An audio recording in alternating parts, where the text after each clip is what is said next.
On the taxonomy question, on the do no significant harm, this is the targeted amendment which we are proposing is linked to the use of chemical products. This has proven to be extremely burdensome, and some companies which operate in sectors that are critical for the transition to climate neutrality actually failed to prove their alignment with taxonomy because the criteria were too stringent.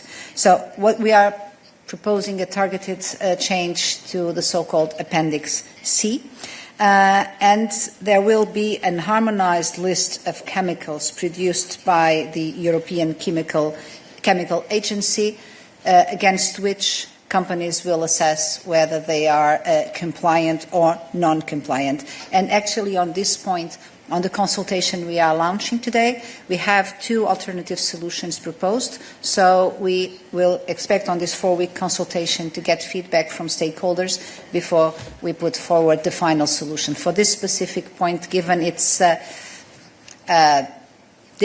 inherent difficulty, we have to propose solutions, and then we will take into account stakeholder contributions during the consultation process so that we can fine-tune and address this in the best way possible. But it's related only to this chemicals issue and the fact that we have come to conclude that it is too burdensome. Thank you.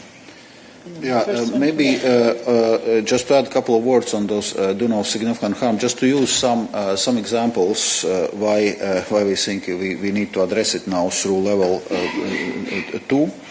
And there are quite a few examples like this. For example, if we are discussing energy efficient mortgages and we are having a net zero emission building which is being built, which seems to align with all our objectives of the Green Deal and emission reduction and so on, and should be eligible for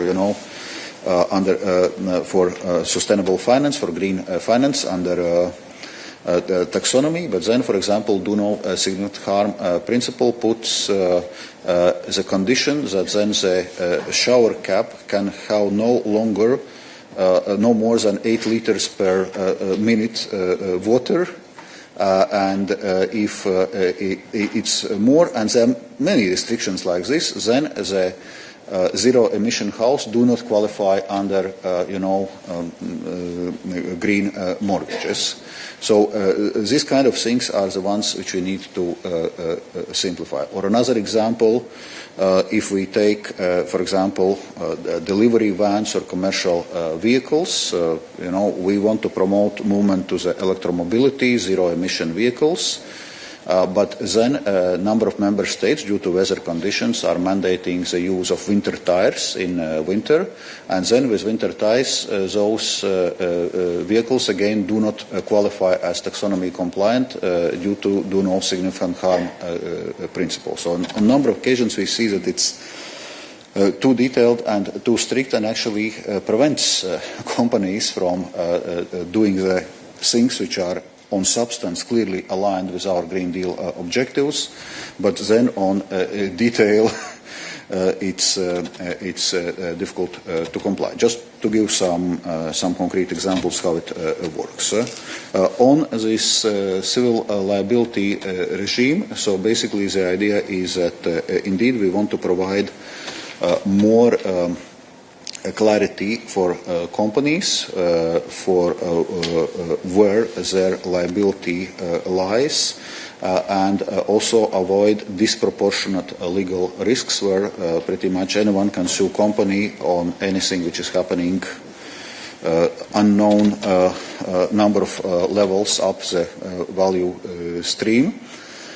Which can also be used strategically by Europe's competitors, these kind of strategic litigations, and basically creates a risk which also European companies have been flagging very prominently, of basically them de-risking from entire regions, and especially from developing and least developed countries, which I think is first something we do not want to do. And second, the question in this scenario, who would fill in the void? It's probably companies from other competitors which are not sharing neither our values nor our working methods, and certainly will not improve neither labor nor environmental outcomes in those countries. So here we're talking about more proportionality, and as regards European versus member states civil liability regimes, well, there we have already established civil liability regimes, and member states have long traditions in this.